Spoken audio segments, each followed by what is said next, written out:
अस्सलाम वालेकुम व्यूअर्स, मेरा नाम है अली हमज़ा और welcome in my channel English with Zaki. तो आज हम बात करेंगे पहला ही very first period of English literature in history. सबसे पहला पीरियड जिसे हम ओल्ड इंग्लिश पीरियड भी कहते हैं एंड डार्क एजेस के नाम से भी जाना जाता है और उसे हम कहते हैं एंग्लो सैक्सन पीरियड। तो इन तीन नामों से हम उसे पुकारते हैं, जाना जाता है।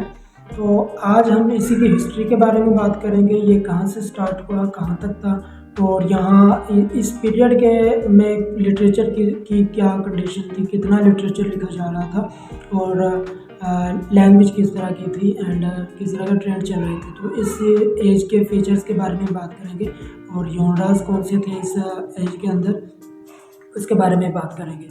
तो बेसिकली सबसे पहले सन 410 में रोमन्स थे जो कि इंग्लैंड ब्रिटेन पहले बेसिकली इसे कहते थे, तो ब्रिटेन में आए और वो लैटिन स्पीकिंग थे, इंग्लिश स्पीकिंग नहीं थे बेसिकली, तो लैटिन बोलते थे। तो वो आए और उन्होंने ब्रिटेन के ऊपर कब्जा कर लिया, ठीक है, और 40 साल तक उन्होंने रूल किया। 40 साल रूल करने के बाद 450 में जो वहाँ के नेटिव थे ब्रिटेन के, उन्होंने अपनी मदद के लिए कुछ जर्मन कबाइल को बुलाया। तो जर्मन कबाइल समुद्र के रास्ते ब्रिटेन में आए। वो 3 कबीले थे जिनमें सबसे बड़ा कबीला था, उनको कहते थे एंगल्स, और उससे छोटा कबीला सैक्सन्स था और तीसरा कबीला था ज्यूट्स। तो उन्होंने रोमन्स के ऊपर आके हमला किया और रोमन्स को वहाँ से मार भगाया और ख़ुद वहाँ पर काबिज हो गए, खुद रूल करने लगे।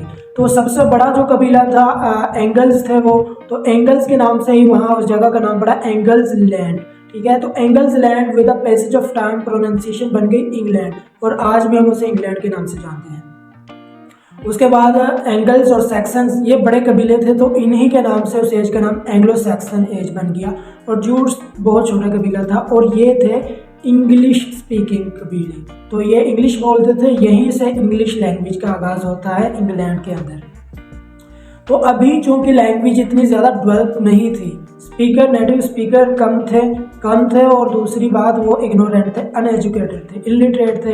तो अभी लैंग्वेज में उनकी इतनी ज़्यादा कोई कंट्रीब्यूशन नहीं थी और लैंग्वेज चूँकि अभी अर्ली फॉर्म में थी और इतनी ज़्यादा डेवलपमेंट नहीं थी, इसीलिए उसको ओल्ड इंग्लिश कहते थे।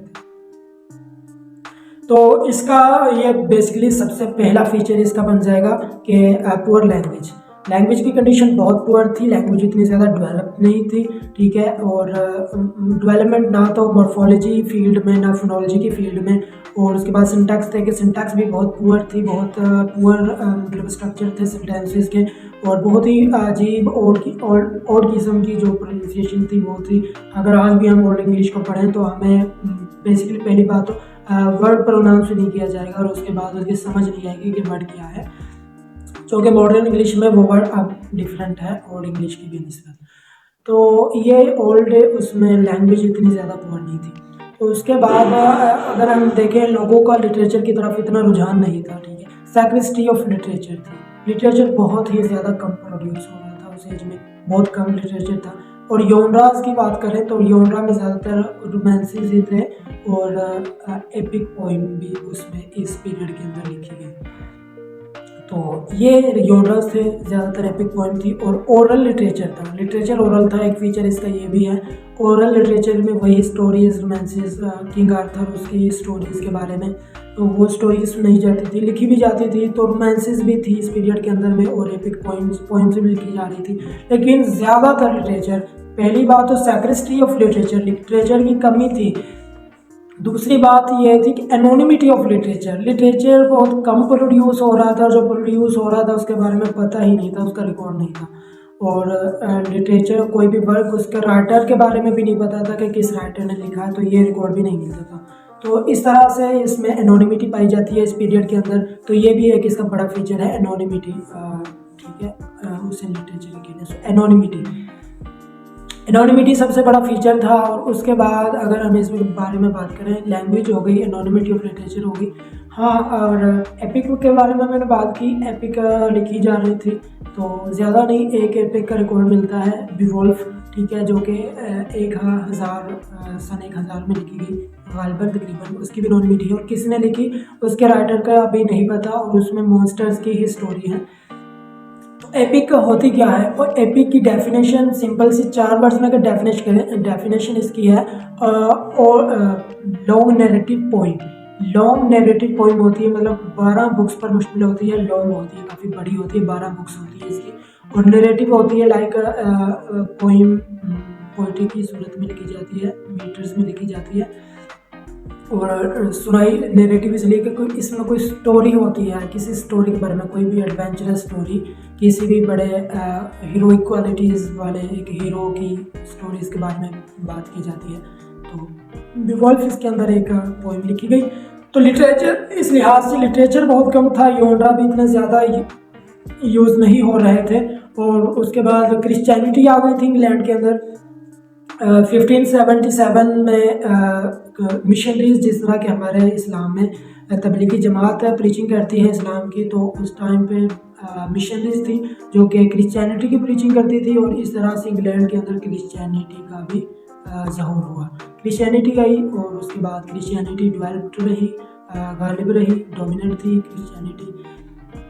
तो ये ओवरऑल इस सारे पीरियड के बारे में हमने लैंग्वेज के बारे में बात की, इतनी डेवलप नहीं थी। और इग्नोरेंसी बहुत ज़्यादा थी, इलिटरेसी इस पीरियड के अंदर बेसिकली बहुत ज़्यादा थी। इलिटरेसी इस तरह थी कि यूनिवर्सिटीज़ नहीं थी इस पीरियड में, ना तो कहीं यूनिवर्सिटीज़ में लोग पढ़ रहे थे, तो बहुत कम लिटरेट बंदे उस टाइम पीरियड में थे। और उसके बाद प्रिंटिंग प्रेस अभी तक वेंट नहीं हुई थी, प्रिंटिंग प्रेस, बुक्स नहीं लिखी जा रही, बट जो लिखी जा रही थी बहुत कम थी।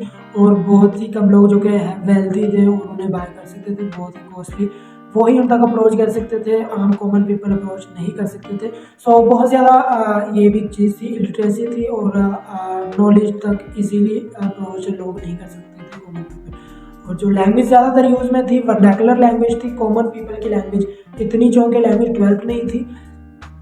तो ये डिवीजन नहीं थी, standard language and local language, जिस तरह आज हम लैंग्वेज की डिवीजन देखते हैं, उस टाइम में नहीं थी। वर्नाकुलर लैंग्वेज ये थी, वही लैंग्वेज जिसमें लिटरेचर, ओरल लिटरेचर ज़्यादातर था। लोग जिस तरह के ट्रेडिशन टू ट्रेडिशन एक स्टोरी को फोकलोर्स एंड फोक टेल्स वो सुनाते थे, जिस तरह हम बचपन में अपने देखते थे कि हमारे बाप दादा बुजुर्ग हमें सुनाते थे स्टोरीज, हमें बहुत अच्छी लगती थी। तो इसी तरह यही यहाँ पर भी था, तो ज़्यादातर लिटरेचर ओरल था। तो ये लैंग्वेज भी पुअर, लिटरेचर भी पुअर कंडीशन सबकी। तो क्वेश्चन आ गया था एक दफ़ा हमें 2020 में कि why old English period is called dark ages. Dark ages क्यों कहते हैं? तो यही वजह थी कि क्यों इसे डार्क एजेस कहते थे।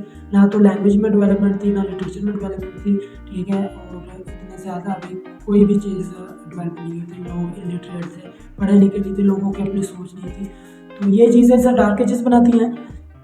ये हमारे सिलेबस में इंक्लूड नहीं है, लेकिन फिर भी इसका एक स्टार्ट, बिल्कुल स्टार्ट से स्टार्ट करते तो एंड अच्छी जो कि अंडरस्टैंडिंग क्रिएट हो जाएगी।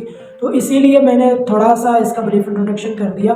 तो आज की वीडियो में इतना ही। अगर आपको वीडियो अच्छी लगे तो वीडियो को लाइक करें, सब्सक्राइब करें चैनल को, और कोई बात समझ ना आए या कोई बात मुझसे गलत हुई तो आप वो कमेंट बॉक्स में ज़रूर मेंशन करना।